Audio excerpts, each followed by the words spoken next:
वो दूसरे को दे रहा है, लेकिन अपनी साथ शराइत रख के और अपने इजाफे के साथ।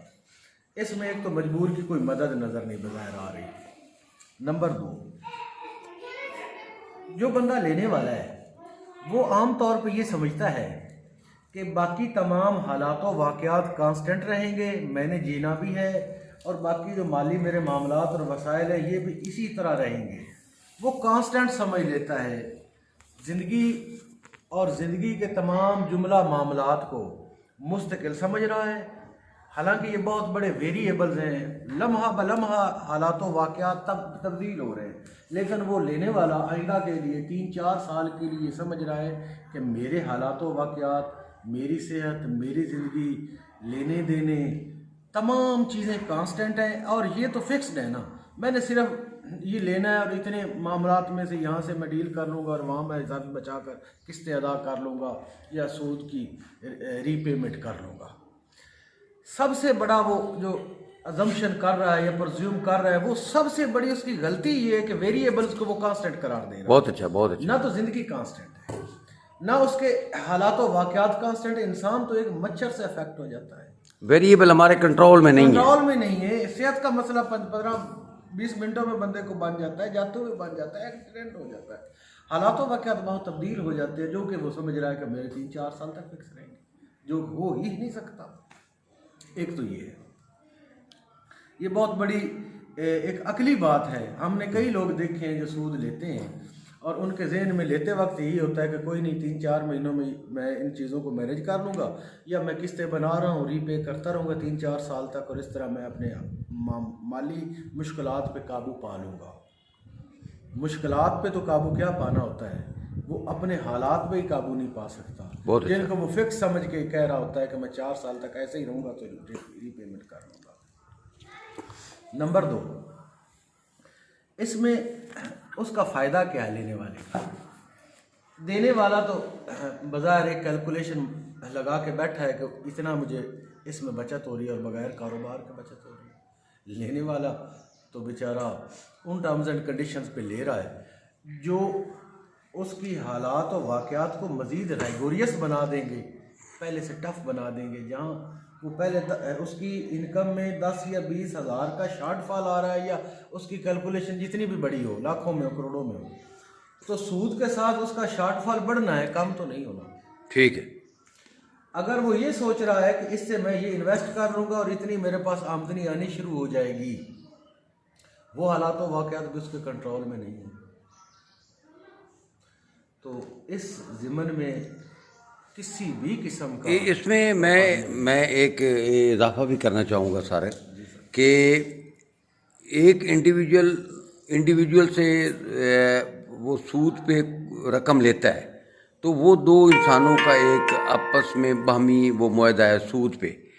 और अब तो जब पूरी दुनिया में और बिलखसूस हर मुल्क में, पाकिस्तान भी उसमें शामिल है, कि कुछ बैंक और ऑर्गेनाइजेशंस हैं जो इंडिविजुअल को सूद देती हैं। तो इंडिविजुअल तो एक ही फर्द रहा जो पैसे ले रहा है, लेकिन जिससे ले रहा है वो ऑर्गेनाइजेशन है या वो कोई बैंक है, कारोबारी अदारा है। तो उस बंदे के मौत के वाक़े होने पे बंदा वो जो मर जाता है, जो सूद पे पैसे ले रहा है, तो वो ऑर्गेनाइजेशन तो उसके ख़ानदान से वो वसूल करेगी, पाई पैसे वसूल करेगी। तो बिल्कुल आपने सही और बजा निशानदेही की है।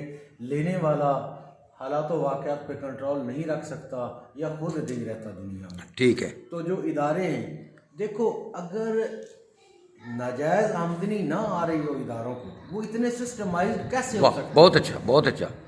सिस्टमेटिक वो कैसे हो सकते हैं? पूरी ऑर्गेनाइजेशन बन जाती है, इतने लोग उसमें दाखिल हो जाते हैं, उनकी सैलरीज भी अदा कर रहे होते हैं, उनको मेंटेन भी इदारों को रख रहे होते हैं, कितने ओवरहेड अखराजात उठा रहे होते हैं, और बैकअप में सिस्टम ये है कि हमने सूद पे लेन करना है और देन करना है। इसका मतलब है अल्टीमेट बेनिफिशियरी वो बनिया है, वो इन्वेस्टर है जिसके पास पैसा है और उसको वो फैला रहा है। ठीक है, इतना वो ओवर ग्रो कर जाता है कि फिर वो इदारे खड़े कर लेता है, 14 बिल्डिंगें खड़ी कर क्या बात है, बहुत अच्छा। इदारे मुलाजमीन को एम्प्लॉय रख लेता है। वाह वाह वाह। ठीक है ना। और ये سود کا فارمولہ ہے اور دڑا دڑ وہ کمپیوٹرز پہ چل رہا ہے اور پیسے کی اور اسی لیے اسلام میں یہ ایک لحاظ سے خدا اور رسول سے کھلی جنگ قرار دیا گیا ہے۔ نمبر 2، آپ کی اس خوبصورت بات کے ساتھ ساتھ میں ایک اور پوائنٹ کا اضافہ کرنا چاہوں گا۔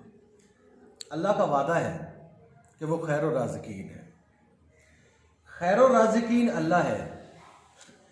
ٹرمز اینڈ کنڈیشنز ہم سائن کر رہے ہیں ایک سود والے کے ساتھ، بہت اچھا بہت اچھا بہت اچھا بہت سود اچھا، والے کے ساتھ ہم شرائط اور ضوابط طے کر رہے ہیں کہ تم اتنے دے دو اور اتنے مجھ سے لیتے رہنا اضافی، ٹھیک ٹھیک ٹھیک ٹھیک، جبکہ بیک اپ میں ہمارے شعور میں یہ عقیدہ بھی ہو کہ خیر و رازقین اللہ کے ساتھ۔ بہت اچھا بہت اچھا بہت اچھا۔ میں نے ایک دفعہ عبدالرشید غازی صاحب ہیں غالباً جج تھے ہائی کورٹ کے، ان کی ایک کالم پڑھ رہا تھا کہ ایک ریڑھی والے کے پاس وہ گئے، اس نے چنوں کی ریڑھی لگائی ہوئی تھے اور اس کے اوپر ایک نا بڑا سا خوبصورت انداز میں لکھا ہوا ہے واللہ خیر الرازقین۔ حلیم لیتے ہوئے جج صاحب نے کہا کہ تم نے اتنا بڑا لکھا ہوا ہے واللہ خیر الرازقین ہی، لیکن حلیم میں تم ٹشو ڈالتے ہو۔ وہ کہتا یہ تو جی کاروبار ہے نا، کاروبار ہے۔ اس کا مطلب یہ ہے عقیدے بیک اپ میں ہم یہ بات رکھتے ہیں خیر و رازقین اللہ ہی ہے، اللہ ہی ہے، لیکن لین دین ہم سود والے کے ساتھ سود والے کے ساتھ کر رہے ہیں۔ ہاں، یقین نہیں، یقین نہیں ہے، اللہ دیتا بھی ہے اور لیتا بھی کچھ نہیں، لیتا بھی کچھ نہیں۔ بہت ان کے ساتھ ہم اکاؤنٹ نہیں کھلواتے، اللہ کے ساتھ اکاؤنٹ نہیں کھلواتے، اکاؤنٹ نہیں کھلواتے، اور سود والے بھائی کے پاس پہنچ جاتے۔ بہت اچھا بہت اچھا بہت اچھا۔ بڑے بہترین ٹاپک پہ ہم نے ڈسکشن کی، اور ڈیفینیٹلی یہ ہماری موجودہ ہمارے دور کا ایک بہت بڑا اہم مسئلہ ہے جس سے ہم سب لوگ متاثر ہوتے ہیں۔ تو بہت شکریہ، اللہ آپ کو جزائے خیر دے، آمین۔